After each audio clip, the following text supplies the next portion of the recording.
আসসালামু আলাইকুম। মব বাড়ছে প্রতিদিন। এক মবের রাজ্য।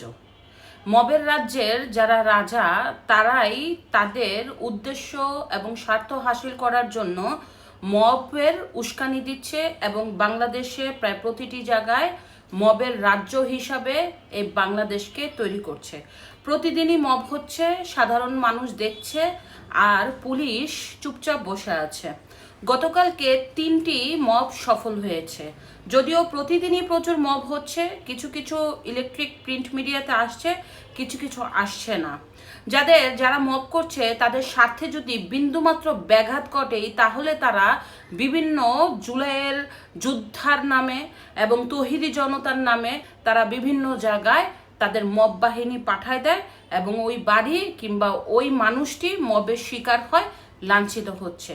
শুধু তাই নয়, গতকালকে আপনারা সবাই দেখেছেন ৭১ মঞ্চের একটি সংগঠনের নামে রিপোর্টার্স ইউনিটিতে একটি গোল টেবিলের আয়োজন করা হয়, যেখানে উপস্থিত থাকে মুক্তিযোদ্ধারা, সাংবাদিক এবং শিক্ষকরা। সেইখানে যতটা লাঞ্ছিত হয়েছে বর্তমান মুক্তিযোদ্ধা, সাংবাদিক এবং শিক্ষকরা বাংলাদেশের ইতিহাসে তার কখনোই দেখা যায়নি। আপনার লতিফ সিদ্দিকীকে আওয়ামী লীগের ট্যাগ দিয়ে তাকে যেভাবে অকথ্য ভাষায় গালিগালাজ করা হলো, তার শরীরে আঘাত করা হলো এবং সবচেয়ে কষ্টদায়ক বিষয়, যারা মবের শিকার হলেন তাদেরকেই মামলা দিয়ে আজকে আদালতে প্রেরণ করলো এবং অবশ্যই যেহেতু সন্ত্রাস বিরোধী আইন, তাদেরকে আদালত তাদের জামিন নামঞ্জুর করে কারাগারে পাঠিয়ে দিল। তবে জুলাইয়ের 24-এর যোদ্ধা হিসাবে তারা যেভাবে মুক্তিযোদ্ধাদের অসম্মানিত করলো, মুক্তিযোদ্ধাদের গায়ে থেকে রক্ত বের করলো, মুক্তিযোদ্ধাদের ধাক্কা দিল, সাংবাদিকদেরকে মবের সৃষ্টি করে তাদেরকে থানায় পাঠালো এবং সর্বশেষ যারা মবের শিকার হলেন তারাই কিন্তু জেলে, আর যারা মব করেছেন তারা রাজার মতো ঘুরে বেড়াচ্ছে। তাহলে এই বাংলাদেশে আসলে মানুষ তো ভয় পাবেই, আর মানুষ সত্য কথাগুলি আর বলতেও পারবে না। দ্বিতীয় মব হয়েছে যে গাজীপুর শ্রীপুরে সুমন নামে একজন কুখ্যাত সন্ত্রাসীকে পুলিশ অ্যারেস্ট করে। যখন পুলিশ তাকে অ্যারেস্ট করায় তখন কিন্তু পুলিশের নিরাপত্তা আরো বাড়ায় দেয়, আরো 2-3 থানার পুলিশ একত্র হয়, সেই সাথে ডিবি অফিসাররা নিয়ে যখন তাকে গাজীপুর থেকে নিয়ে আসতে চাইছিল থানায়, তখন 5 দফা হামলা হয়। শেষমেশ ওই সন্ত্রাসীকে মবের শিকার করে তাকে কিন্তু উদ্ধার করে পুলিশের কাছ থেকে নিয়ে যায় এবং এই ঘটনায় 3 থেকে 4 জন পুলিশ গুরুতরভাবে আহত হয়। এই দ্বিতীয় মব সাকসেসফুল। তৃতীয় মব হচ্ছে দিনাজপুরের একটি রিসোর্টে নাকি অনৈতিক ধর্মবিরোধী কাজ হয়। তখন তৌহিদি জনতা নামের একটি ইসলামের লেবাসধারী কিছু লোক, তারা যে অনৈতিক কাজের বাহানা দিয়ে ওই রিসোর্টে যায় এবং একটি দরবার শরীফে আগুন লাগায় দেয়। যদিও সেখানে সেনাবাহিনী গেছে, কিন্তু সেনাবাহিনীকে তো এখন আর কেউ তোয়াক্কা করে না। বাংলাদেশের সেনাবাহিনীর ম্যাজিস্ট্রেসি পাওয়ার থাকা সত্ত্বেও সেনাবাহিনীর ভূমিকা নিয়ে মানুষ হতাশ। এই মুহূর্তে মানুষের নিরাপত্তা খুবই খারাপ অবস্থা, প্রতিদিন মব বাড়ছে। তো এই দিনাজপুরের ঘটনা, যারা মব করলো তারা সেনাবাহিনীর সামনে দিয়ে হাঁটছে এবং বুক ফুলিয়ে তারা চলাচল করছে।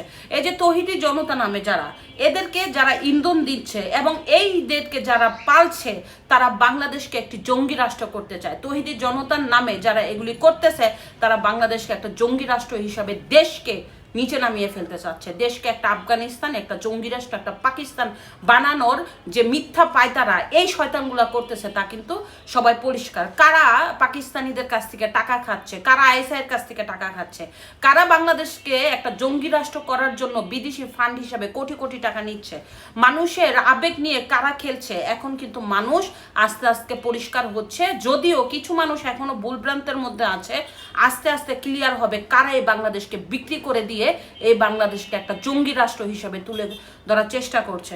প্রতিদিন হচ্ছে মব, প্রতিটা জায়গায় হচ্ছে মব। আপনার মতের বিরুদ্ধে গেলে মব হবে, আপনার বাসায় চাঁদা চাবে, যদি আপনি চাঁদা না দেন আপনাকে আওয়ামী লীগের ট্যাগ দিয়ে ওই যে বিদেশে থাকা কিছু ইউটিউবার তাদের ফেসবুকে দিবে এই ঘটনা। এরা কি করে?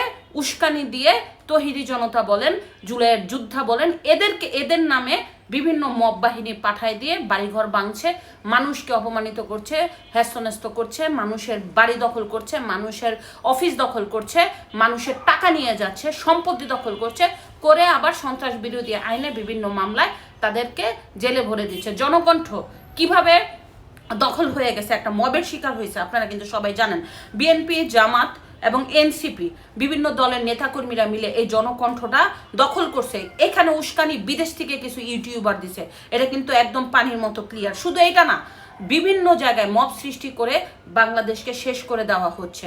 আপনি মুক্তিযুদ্ধের পক্ষে কথা বললে আপনি আওয়ামী লীগের লোক, আপনি ৭১ নিয়ে কথা বললে আপনি আওয়ামী লীগের দালাল। আপনি এই যে মবগুলি বাংলাদেশে সৃষ্টি হচ্ছে, এই মবের শেষ কোথায়? আজকে সরকার বলে যে যারা মবের শিকার হচ্ছে তারা যদি ওই মব বাহিনীর বিরুদ্ধে অভিযোগ করে তাহলে নাকি পুলিশ মামলা নেবে। এটা বিবিসি বাংলায় আসছে। কত বড় মানে অপদার্থ সরকার! যারা মবের শিকার হচ্ছে তাদের তো কোনো অভিযোগ করা লাগছে না, তাদেরকে আওয়ামী লীগের ট্যাগ দিলে কোনো রকম ইনকোয়ারি ছাড়া আসলে কি ওই লোকটা আওয়ামী লীগ কিনা এটা যাচাই না করে তাকে জেলে দিয়ে হত্যা মামলায় সন্ত্রাস বিরোধী আইনে ঢুকাই দিচ্ছে। আর যারা মব করছে তাদেরকে ছেড়ে দিচ্ছে। জুলাইয়ের যুদ্ধার নামে যারা বাংলাদেশকে ধ্বংস করতে চাচ্ছে, আসলে কি এরা জুলাইয়ের যোদ্ধা? অসম্ভব, এরা জুলাইয়ের যোদ্ধা না। এরা জুলাইয়ের যোদ্ধার নাম ব্যবহার করে জুলাইকে কলঙ্কিত করছে। যদিও একদিন না একদিন যারা আসলে জুলাইয়ের যোদ্ধা ছিল তারা বুঝতে পারবে আর এদেরকে ঘৃণা করবে। ধন্যবাদ।